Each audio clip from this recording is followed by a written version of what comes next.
Hi and welcome to the Inebrious channel. Today we're going to do a big project.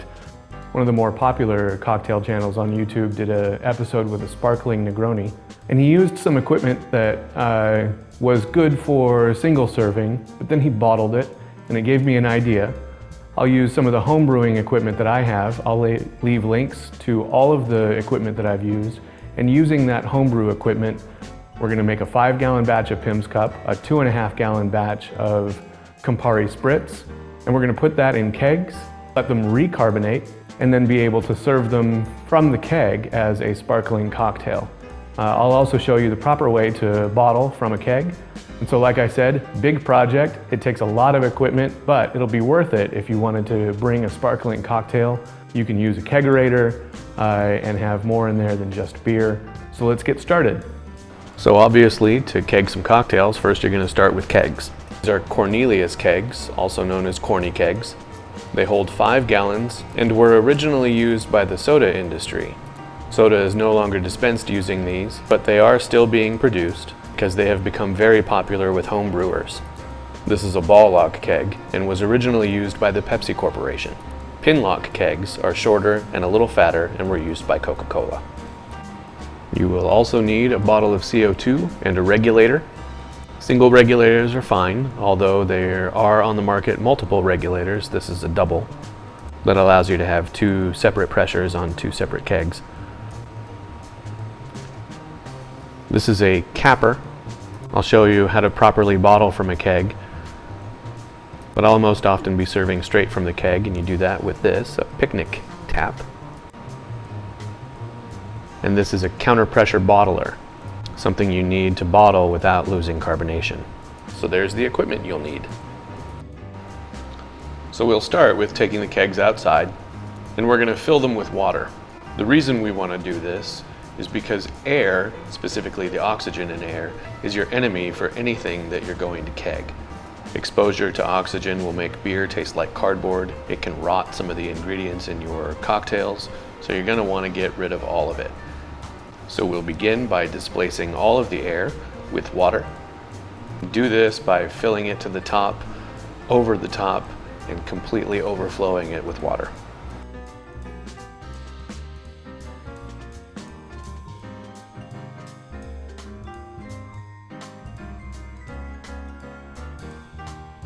So after you have kegs full of water, I'm going to go ahead and seal them back up so that you have 2 kegs with as little air in them as possible.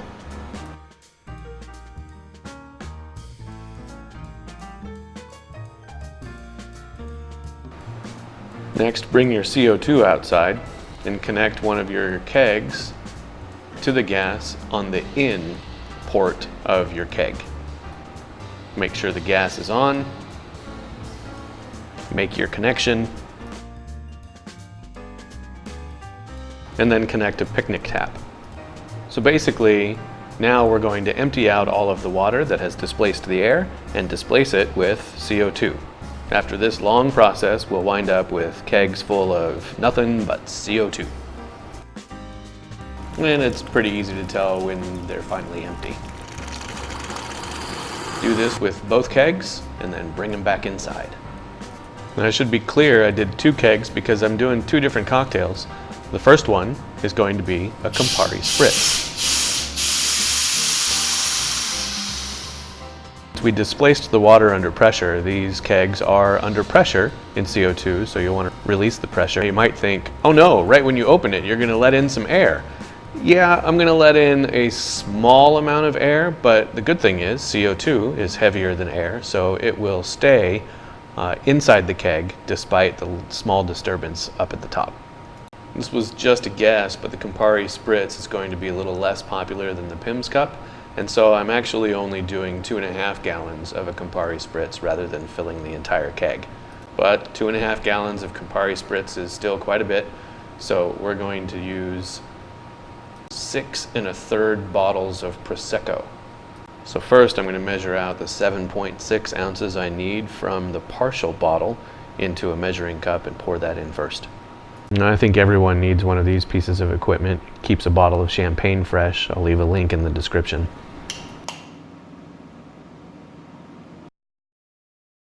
So let's get our Prosecco in. There's the partial bottle that we'll need, and we'll follow that up with 6 more bottles. 1, 2, 3, 4, 5, 6. So this recipe is 3 parts Prosecco to 2 parts Campari and 1 part tonic water. So I'm going to get as close to that as I can by putting the remainder of 3 liters into this measuring cup, which is just a little over 5 ounces, and then we'll add the full bottles right after that. So 5.1 ounces of Campari, and followed by 3 1-liter bottles. You can save a little bit of money by buying the liter bottles of Campari, although not quite as much as you would think. And there's 1, 2, and 3 liters. Now we'll add in the tonic water.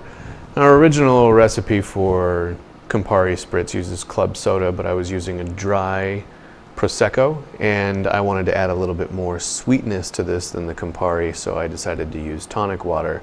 And I'll tell you what, it was a mistake. Here's why. Schweppes tonic water has high fructose corn syrup, and I try to stay away from that when I can. However, it did give me the flavor that I was looking for. So if I do this again, yes, I will use a more premium tonic water and avoid the high fructose corn syrup. With all that said, I need 1.5 liters, and so there is a half a liter, and then top it off with a full liter bottle. Now we're going to take care of the keg. Throughout this process, you may have been thinking, well, you just lost all of the carbonation from your Prosecco and your tonic water, but that's okay, and in fact we kind of wanted to do that so that it would continue to push out any of the air that may have come into the keg.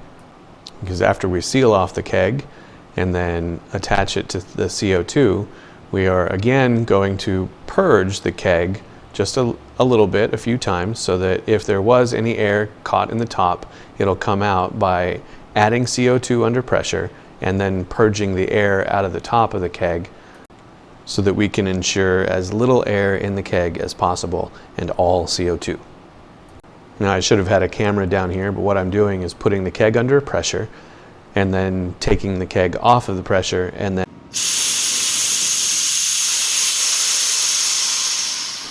releasing the CO2. And I'll do that again.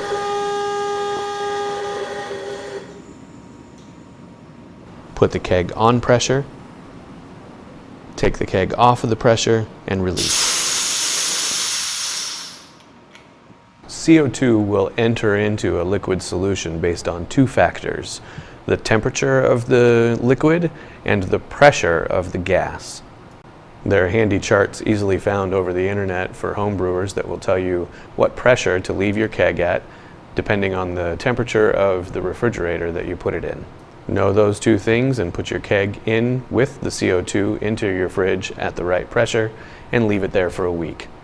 And your cocktail will then be sparkling. So now let's do a keg of Pimms cup. Basically the same process, and the reason I got 2 kegs: first, release the pressure.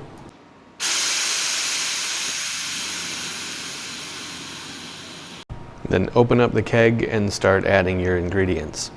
The recipe for a Pimms cup is pretty simple. It's 1 part Pimms and 3 parts lemonade. And as I mentioned in my Pimms cup in a pimp cup Archer episode, lemonade has a different definition in the UK than it does in the United States. Think lemon soda, but I'm using my favorite, San Pellegrino's Limonata. I am expecting this to be a little more popular than the Campari Spritz, so I'm going to do a full keg here. Well, almost. To keep it simple, I'm using exactly 6 bottles of Pimms, but that means that I need 41 cans of Limonata. And here we go. You know, you're just going to have to trust me that I put 41 in there. You don't want to watch all this. So let's get to the Pimms. So like I said, we're putting in 6 bottles, but I'm not going to show you all the footage of that. Instead, I only want to show you the footage of the difference of giving the bottle a swirl and not. So as you can see, if you create a vortex in the bottle, it is much faster emptying than if you didn't. And since I've always wanted to know exactly how much faster it is, here's a great comparison. And guess what? It's about twice as fast. Cool, huh? Anyway, let's get to the end of this keg. I saved a few sodas for last so that I could get the top of the keg full of CO2. And we'll seal that up, connect the CO2, purge it a few times, and get it in a fridge. This is Pimms cup in a keg in a wine fridge. Don't worry, it will cool down to 39 degrees. Empty wine fridges work out great. The CO2 bottle and regulator can fit on a little shelf behind it, and it'll fit a nice tall Cornelius keg. If you happen to have a refrigerator in your basement, you can also put a keg just in the fridge. And so here's where I put the Campari Spritz. And after a week, your Campari Spritz, or whatever you've kegged, has absorbed as much CO2 as it can, and you can lower the pressure of the regulator to a serving pressure, which should be a little bit less, and you can serve yourself a Campari Spritz anytime you'd like. And for a keg of cocktails on the go, this is one of my favorite pieces of equipment. I served Pimms cup to my wife's book club, and I did that by just bringing all of this upstairs and using this Cornelius keg cooler, which as an option comes with this little ice pack that will keep the keg cool for hours upon hours, and it has this little zipper access point for the tubes, for a picnic tap, and to connect to a CO2, which allowed me to just leave the keg and people could serve themselves.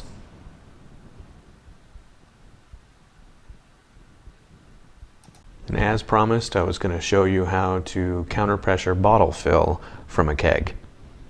So here's the equipment you'll need. And again, I'll have links in the description and on my website for all of the equipment used in this video. So most commonly, your CO2 tank is connected to a T, which connects to the keg of cocktails and to this bottling gun. And so like we did when first kegging, we purge the bottle a few times with CO2 to release as much air as possible. There are two methods to doing this. What I'm doing now is pressurizing the bottle and then releasing the pressure slowly, and that purges the bottle of air. Some people also simply flush the bottle by holding the nozzle near the bottom of the bottle and then just pushing air through it. Pressurize the bottle one last time and then turn on the flow of liquid and slowly release the pressure in the bottle, and that will fill the bottle with liquid through a counter pressure process. When the bottle is completely full, you can stop the flow of liquid by increasing the pressure from the gas regulator and then shutting off the liquid. When you have a full bottle and there's no more liquid flowing through, it's time to slowly take off the bottling gun from the bottle. You might hear a little bit of a pop. I'm going to be ready to cap this as soon as possible. Those cappers have a little magnet that will hold the cap in place.